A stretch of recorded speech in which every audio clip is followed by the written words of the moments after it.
Okay, maybe this is the video a lot of you have been waiting for. This is the video on combat. I'm going to break this up into part 1 and part 2.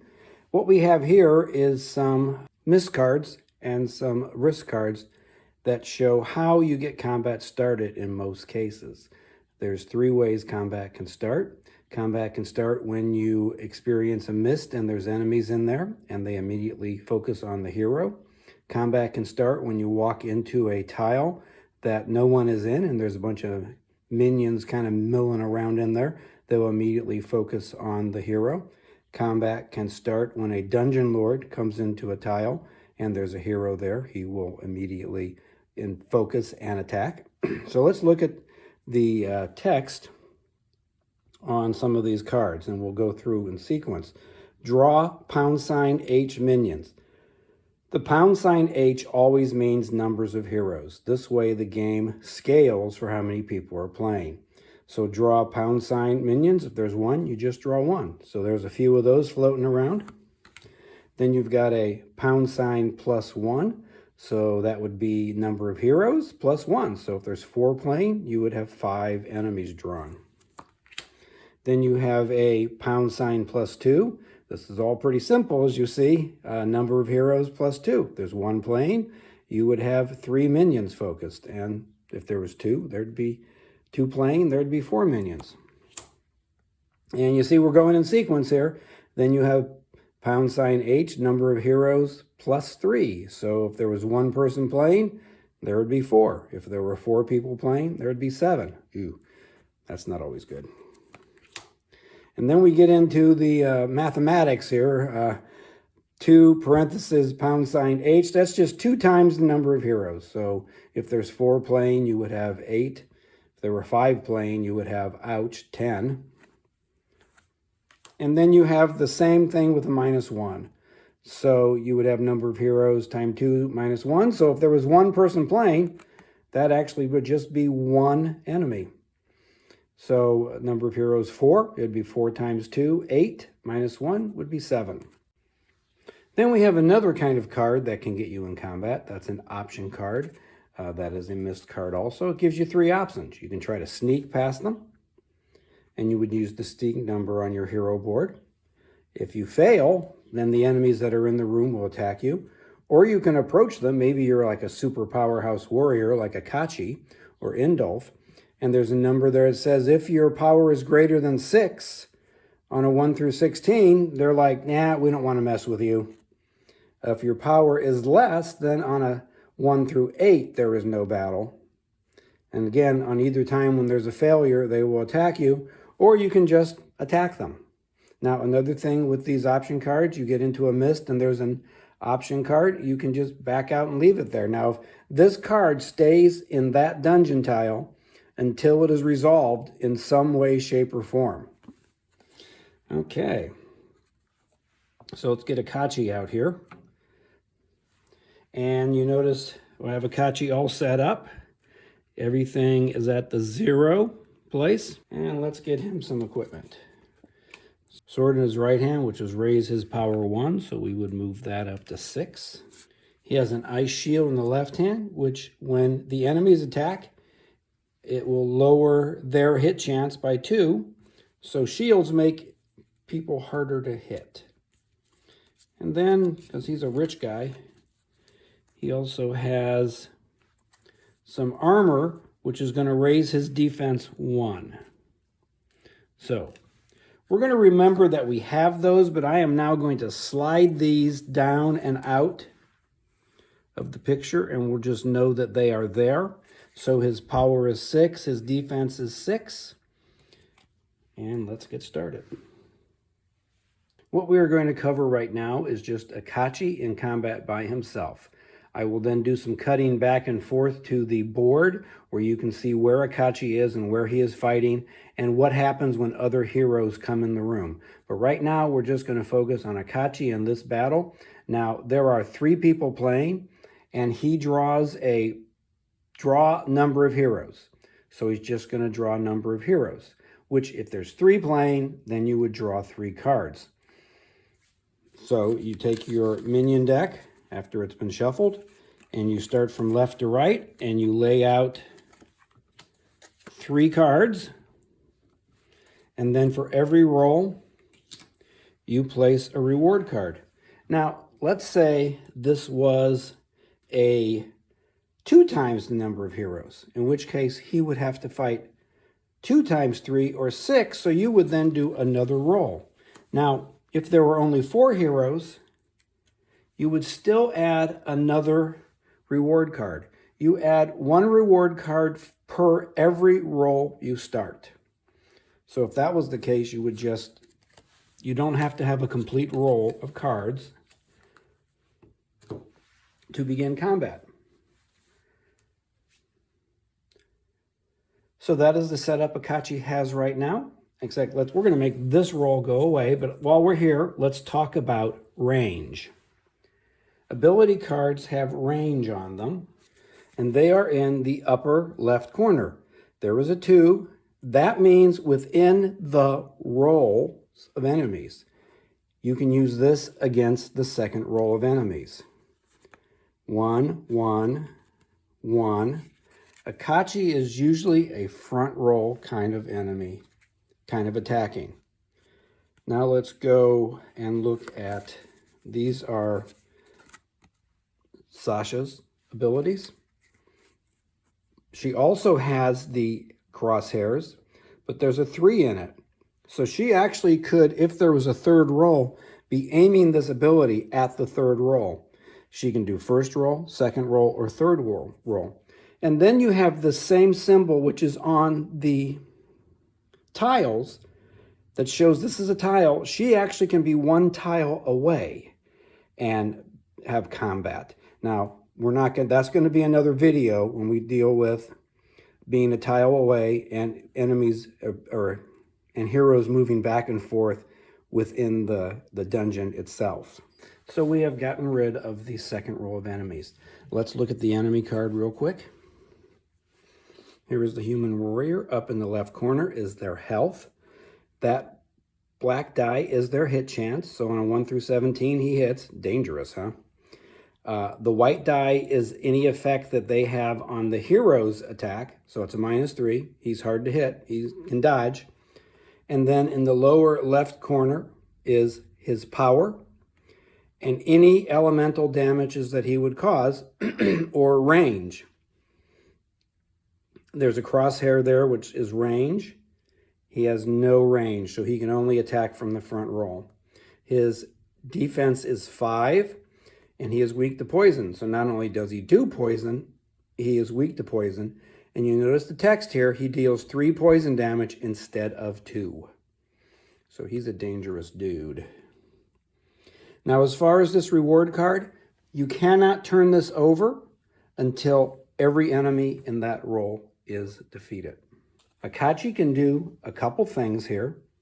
He can retreat, in which case a retreat costs 2 action points. He leaves the tile and goes into a different tile. The enemy with the highest hit chance, 8, gets a free attack against Akachi. Akachi is not going to retreat, but a retreat is really easy. You just retreat. And then the enemy gets a free roll, 18. Woohoo! Look at that. Akachi in this case would have dodged. And then what you do is when the hero leaves, if there's another hero in the room, those enemies immediately go and focus on that hero. If there's no other enemies in the room after Akachi retreats, then you create a stack of cards, put a reference token on them that goes A through, A, B, C, D, put it on there, and then put that on the dungeon tile itself to mark that that's where the enemies are. But Akachi's going to brute this one out. So he can do a regular attack, which hits on a 1 through 13, or he can use an ability. Now, one of my favorite abilities of his is Intimidating Presence. It costs 0 action points. You use this when Akachi first interacts with heroes. And how it works is, if the enemy has a power of 4, it will retreat. And then as he levels up, the number goes higher. So just being in the presence of Akachi is enough to make a weaker enemy go, yeah, I'm out of here. Now, unfortunately, The cool thing is it's 0 action points, but 8, 5, and 5. So at level 1, there are no enemies that are going to retreat. Now, if he was level 2, we have 5 and 5. One of those would retreat. So what you would do is you would turn it over, shuffle it, and then this guy would retreat. And then you would put this one back here. But he's not level 2, he is level 1. So let's not use any abilities right now, and Akachi is just going to do a regular attack. He sees that the defense on these is 4, so he's going to attack the subdemon. So on a 1 through 13, he missed. That would be 1 action point, so now he has 2 left. So he decides to attack again. Now that is a 12. He causes, what's the damage? His power is 6. The defense is 4, so 6 minus 4 is 2. So he would do 2 damage to the subdemon. So you put 2 damage tokens on there, and he also gets an experience point. That's one of the advantages of doing regular attacks, is he does more attacks so we can get more experience. So he's going to attack that guy one more time. He rolls a 2. He gets another experience point, and that's 2 more damage, so 4 total. He has just killed the subdemon. Now, he has 3 action points, so he has used all of his action points for this round. Now it is the enemy's turn to attack, and you go from left to right. So the human warrior attacks, and he does a 1 through 17.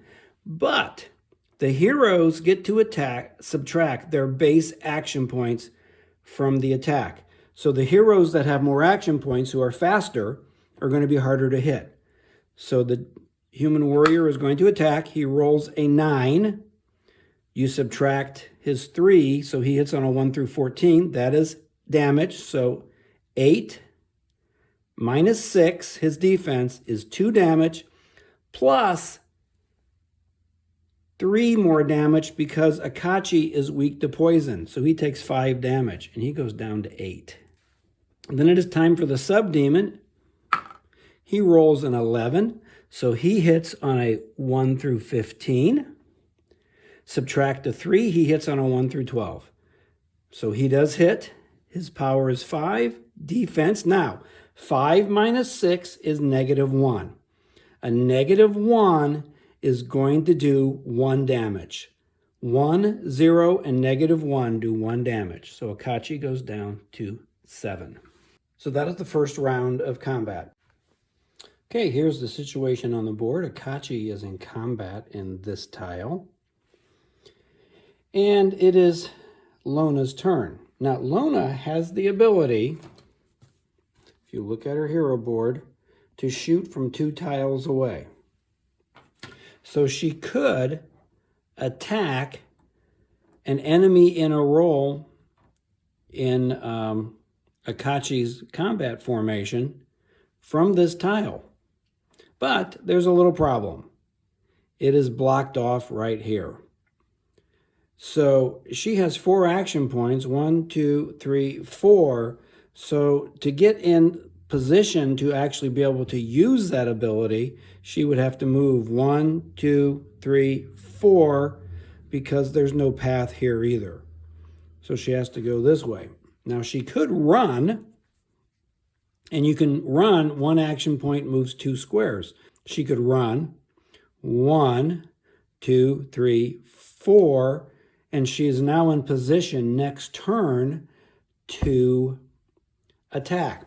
But if you run, it causes you some exhaustion, so you get a defense -2 token on your hero board, which at the end of the round, you flip and it becomes a defense -1.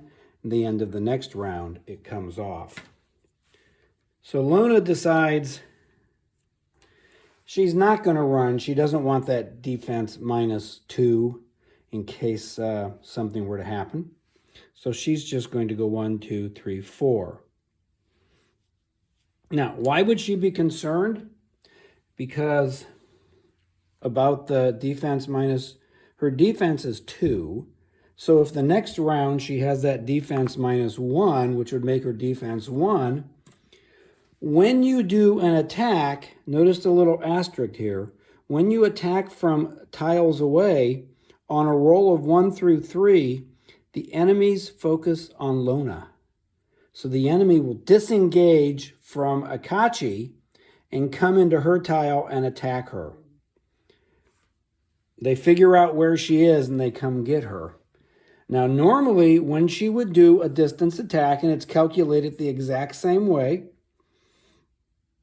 power minus defense, if she does not roll a 1 through 3 and she hits, the enemies don't come after her. So she has the advantage of being a distance fighter to where she can attack the formation from another tile, and if she doesn't roll a 1 through 3, the enemies do not come on her. So they don't know where the attack's coming from.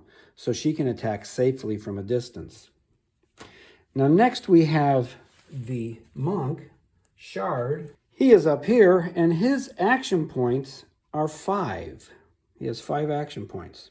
So what he can do is he's going to come down here, and he can go 1, 2. Now, he comes in the room.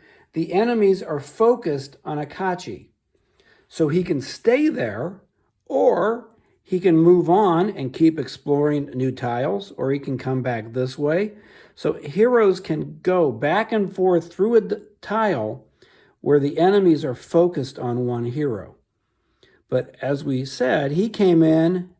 He now has action points left. He's used 2 to get there. He can now pick an enemy to attack,